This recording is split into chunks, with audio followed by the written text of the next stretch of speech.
Happy New Year, Your Excellency. Thank you for agreeing to join us today for the very first ambassador interview of the year. And congratulations once again for being selected as Asia City Korea's ambassador of the year last month. We thank you always for your continuous support, and we were delighted to acknowledge your involvement with the award as a small token of our appreciation. We're very much excited and honored to be able to start the new year with you. And I'm sure that you agree with me that we're hoping to be free of COVID-19 this year. So I'd like to begin today's conversation with that topic. Year 2020 has indeed been a year full of surprises and disruptions, but now we finally have vaccines going around much earlier than some of us had anticipated. And we've been able to develop the vaccines in less than a year, which is the news we've all been waiting for. So please tell us, how has the UK managed to approve them before the rest of the Europe or even the United States? And has COVID-19 affected bilateral relations between the UK and South Korea at all? Well, first of all, just to say a happy new year to you as well, and to everyone watching this interview. And to say it's a great honor for me to be your first interviewee of this year. But quite rightly, you started with what was the big theme of 2020, and what, in a sense, I think we start 2021 with COVID very much on our minds and as the focus of our attention. Yes, I think we had some good news for the UK, good news for the world in the closing weeks of last year, where we saw one after the other the approval of several of the vaccines that have been developed during 2020. And I think, you asked about what lay behind the speed with which this seemed to move in the UK. And I think it's fair to say that there's been effort right across the world to make sure that we can move very, very quickly through the testing and trialing of vaccines to the approval stage. And I think it's been really a shared sense of urgency that across the world we needed to move as quickly as we possibly could to bring a vaccine on stream and available to people. But I think in the UK, it's certainly helped us that we have a really strong life sciences research base, that we have a range of sort of world-class companies in the sector who are known for their innovation and their speed in getting on with things. And I think that although it wasn't quite the first of the vaccines to be actually brought into use, the fact that the Oxford University AstraZeneca project had been working at really high pace for months and months during 2020, and what we learned during that process of how we don't need to take these things absolutely sequentially. So you don't sort of say this is phase one, then it has to go through another phase. Then it has to go through various phases of trials and so on. Although we absolutely agree that it makes no sense to shortcut these processes, you're taking immense and I think unacceptable risks if you shortcut the processes. What you can often do is to make sure that the different parts of the machinery are talking to each other, so that as we're learning things about the development of a vaccine, we're also picking up things that will be essential to look out for when the vaccines are trialed. We look forward to the approvals process and think, okay, what questions are likely to come up here? What can that process learn at an early stage from the lessons that are being thrown up from vaccine development? So I think that in the UK, it probably hasn't been a unique exercise, but it's been one of those that has really found ways to, as I say, absolutely not to shortcut the process, but to accelerate the processes by making sure that we're not wasting time or losing time at any stage, and that so many of the different parts of the process of bringing a vaccine into public availability, so many of the parts of that process are talking to each other. So who has been eligible to get vaccinated right now? I mean, there are, obviously the senior citizens, or it varies by country, in the United States or Korea, for example. So what's the vaccination procedure in the UK right now? Well, put very simply, it's going to look very like it does in many other countries, but it's based on taking as the absolute priority people of very advanced age. So from a personal perspective, I'm glad to say that my 91-year-old parents have both received 2 doses of the vaccine, and they got the second one a couple of weeks ago. And so starting with, as I say, the very elderly in the population, also in the first phase, looking at or focusing on people whose health conditions put them at particular risk. And then slowly sort of working through that once the most elderly tranche of the population has been done, to work down then through people, say, in their 80s, 70s, and so on. So I think that we will make progressive progress through the age ranges, but at the same time also keep a really careful eye on those people who will be immensely helped in the work they are doing directly to help us combat the coronavirus. So looking at people in the health system, looking at people in the care system for elderly people as well, looking, for example, at people in the teaching profession.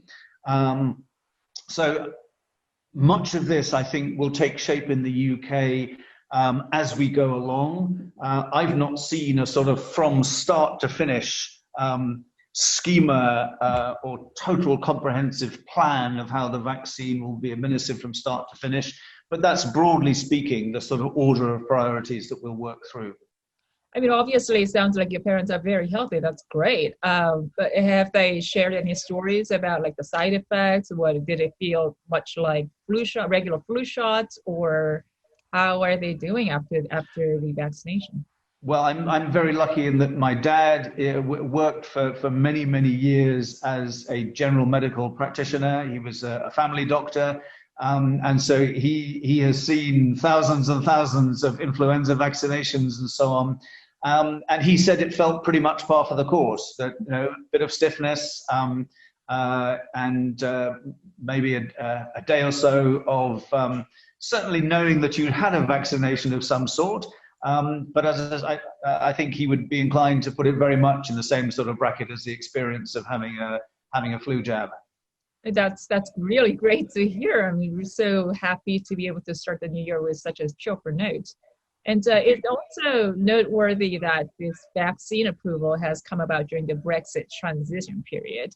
And you spoke in an interview with the Korea Economic Daily back in February last year that you thought the UK would become a more open society as a result of Brexit. And it's been nearly a year since the UK officially left the EU. And how has that been going so far? And what can we expect of post-Brexit economic cooperation between Seoul and London? Right. Well, 2020 probably isn't the best year to have measured the extent to which societies open up and so on. And we in the UK obviously have spent quite a number of phases of that year where in various ways the instruction has been to people, don't open up, close down. We've had a couple of periods of really quite severe lockdown in a sort of way that would look and seem really quite shocking and unfamiliar to people here in Korea. But I think, as everyone knows, the situation in terms of the numbers of new patients recorded every day, the numbers of people sadly dying from the disease in the UK, as in many other countries in Europe, has been very grave indeed at some points during the year. And for that reason, a lot of really radical measures have been needed to encourage people, as I say, to stay at home, not to mix socially, to stay very, very severely out of circulation, as it were. So it's, in some ways, I think we feel it hasn't been the best year to sort of measure really what has happened to our country, and what has changed in it, consequent upon the process of leaving the European Union. And you're absolutely right that at the beginning of last year, I was sort of being asked questions looking ahead, how will things be different, how will things change? But I think one of the things that I was saying this time last year, which I certainly would repeat, is that I think as a result of leaving the European Union, the UK is going to have to look again at some of its relationships in the wider world. And I think that already what we're seeing is what is in the sort of jargon in our government in the UK being labelled as the Indo-Pacific tilt. And so I think what that represents is very much a sense that having left the European Union, we absolutely do not forget what our geographical location in the world is, and that we are a European country, and that our European relationships will remain extremely important to us. But I think at the same time, it means that we have to look at what we must now do as an independent player, as it were, to look at how we deepen some of our relationships further afield than the European continent. And I think it's fair to say that probably first and foremost in those regions where we are looking to say, what opportunities have we been missing hitherto? Where is it that we really have most ground to catch up in consolidating the relationships? And I think that certainly points us towards the broad Indo-Pacific region. And I think in that context, it's absolutely no accident that as we plan our presidency of the G7 this year, that the 3 extra countries that we have specifically invited to join many of the processes that will be tied up in the G7 meetings this year are South Korea, South Korea, Australia, and India. Okay, so let's move on to a lighter subject. Fun fact about your embassy is that it's the only diplomatic mission to have maintained its exact location among the multitude that established a foothold in the city during the Korean Enlightenment period. So some things never changed, but one thing that did change was the return of a 100-meter road between the embassy and Deoksugung Palace to the Seoul metropolitan government in 2017. The walkway called Doldamgil has been accessible to the public for about 2 years now. And many have commented that the opening of the pathway has demonstrated the British Embassy's commitment to the natural and cultural legacy of Seoul in Korea. So how does this reflect the way the UK views its relations with Korea and the rest of the world? Well, I think certainly, again, I'd like to start on quite a personal level, because I'm really thrilled to be living and working as a neighbor of Deoksugung Palace. And I feel that even as we start the 3rd decade of the 21st century, I feel that being located in that period of history, it means a lot to me. And just about every day, it kind of reminds me of the historical perspective in which I'm working. It reminds me of the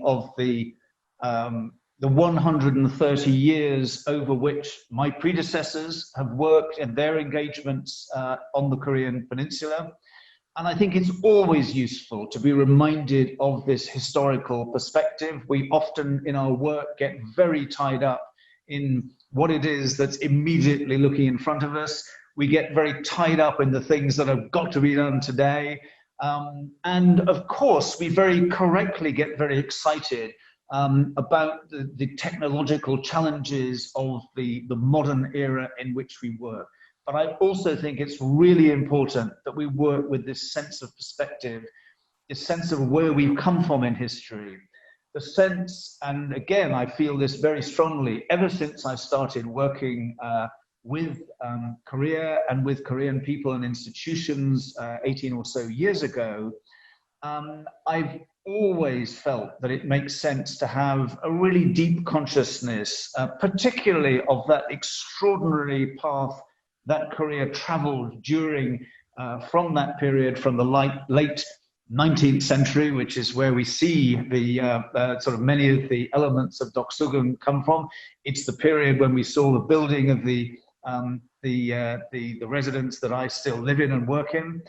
And I think just reminding ourselves of that, as I say, that incredible journey through the late 19th century and throughout the 20th century that has been the underpinning of these amazing transformations in Korea, and how we have got to this extraordinary sort of modern relationship, that it's the modern relationship between the UK and Korea, that it's my privilege to be able to provide ideas and leadership on now.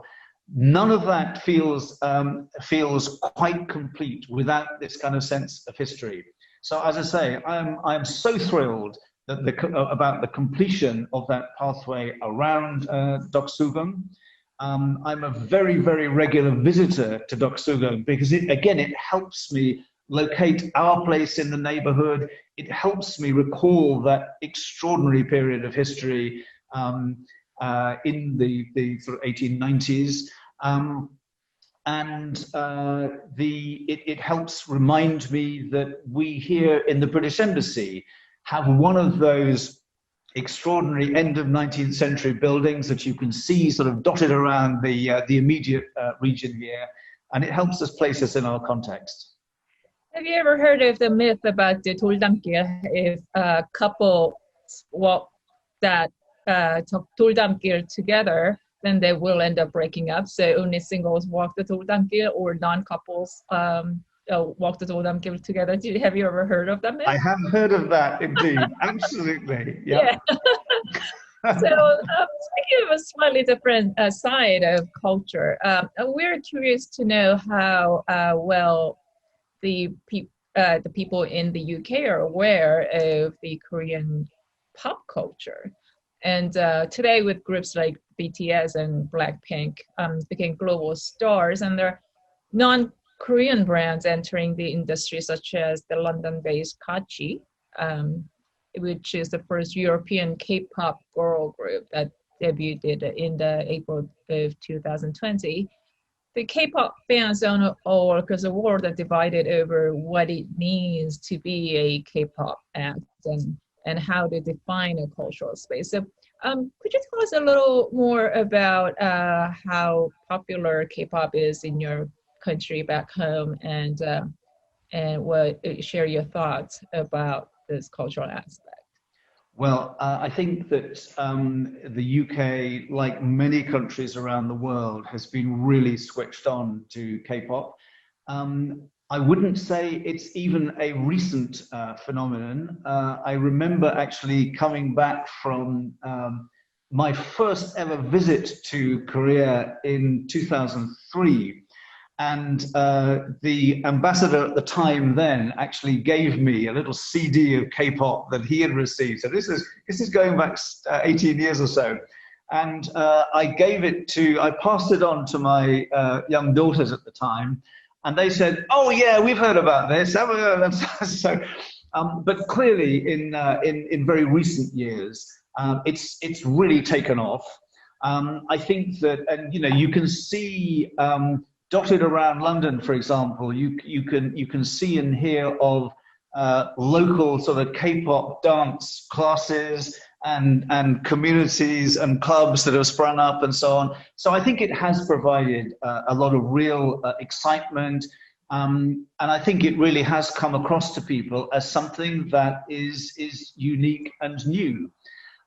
Moving on to this question about how, is K-pop being sort of appropriated and taken in other directions and so on, I think my inclination would be to reassure in a sense, the traditionalist K-pop fans, and just say that there's a well-known saying that imitation is the sincerest form of flattery. So enjoy the fact that, that there are people all around the world saying, this is really good, this is really exciting, now we want to try it too. Another parallel, you go back to the 18th century, and the classical composer Joseph Haydn famously said that he spoke a language that was spoken and understood throughout the world. And I think music is still very much an international language. I think it has immense power to communicate and to bring together. But let's remember that despite Haydn's language becoming international, Austria is still remembered and respected as a country as the source of great music. And I'm sure the same will be true of Korea. No one is going to forget where K-pop came from.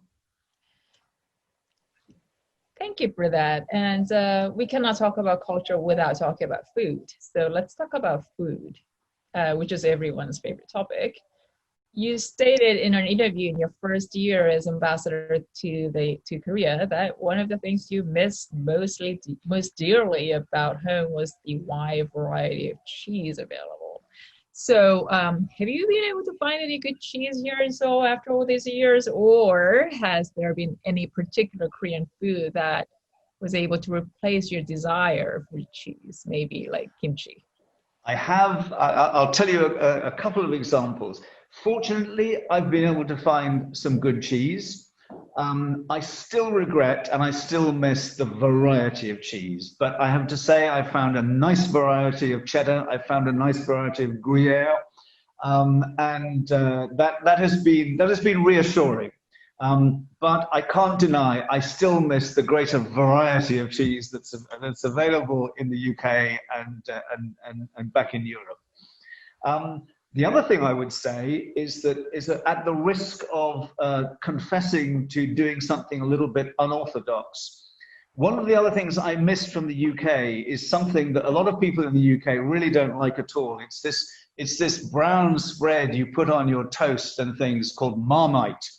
And the Australians have a version called Vegemite, which they claim is very different and much better, of course, whereas we claim Marmite is much better. We even have the expression that some people refer to personalities as, oh, they have a sort of Marmite personality. You either love it or you hate it.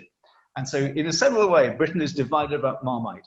I love Marmite, but I found I couldn't get it here in Korea. So what I have adapted to doing is to buy one of those nice big pots of doenjang.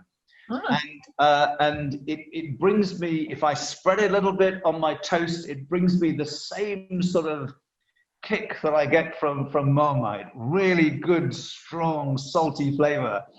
And so that's another thing I've learned during the time when I've been unable to travel backwards and forwards between the UK and Korea. But the last thing to say is obviously that whatever the frustrations I might have for not being able to pick up the varieties of cheese, I've got to say that's more than compensated by the incredible variety of food here in Korea. My wife and I largely follow a vegetarian diet for sort of environmental reasons, for our concern about consumption patterns and so on. But that means I'm all the happier when I can sit down in a restaurant and try some food which I would not normally be cooking at home. I'm still a fan of sitting down with a nice pot of gopchang, which is something which surprises a few Korean listeners. And I'm also really keen, although as I say, I eat very little meat at home. If I sit down in a restaurant with a great plate of jokbal to pile into, then I'm very happy. Marmite on toast? Absolutely. I mean, like doenjang on toast. Yep. I never tried that, and I'm Korean. I warned you that it might seem a bit of an unorthodox proposal, but Oh my as God! I say, I mean, this is going to be a sensation of the year if the word gets out. And I never heard of Marmite personality. I mean, Koreans might start calling themselves about having kimchi personality. No, seriously. I mean, would you be interested in hosting a cooking program on how to make Marmite? I mean, that would be great. We'd love. well, I have one thing in mind, which is just to complete the picture, the absolute secret recipe, which I will reveal now. Again, it's very simple and straightforward, but it involves making scrambled egg on toast. Uh-huh. Normally speaking, a thin layer of Marmite between the toast and the scrambled egg really sort of pitches up the flavor of the scrambled egg. But I found that almost an even better alternative is actually to replace that layer of Marmite with a very thin layer of doenjang between the toast, put the scrambled egg on top, sprinkle a bit of seaweed on the top of the scrambled egg, and you have a very simple but very different kind of way of serving scrambled egg on toast. Yeah, seriously, egg and seaweed and doenjang. That actually, it's a great ensemble. It's kind of like having bibimbap with doenjang and having a fried egg on top of it. So that sounds more like it. There we go. Yeah. Okay. I'm very much looking forward to talking more on food with you. So, I mean, it's time to wrap up our session today, but I'm sure that we'll be able to find more opportunities to continue the conversation throughout the year, both online and offline. Hopefully more opportunities to do so in person. And seriously, Ambassador, I would love to do a cooking program with you. That's going to be a sensation.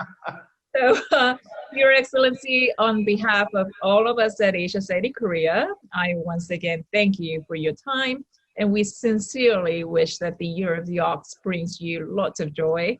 I look forward to catching up with you again soon and hope you and your family will continue to stay safe and healthy until then. Thank you again. Thank you very much, Yvonne. It's been a pleasure talking to you. Thank you. Thank you.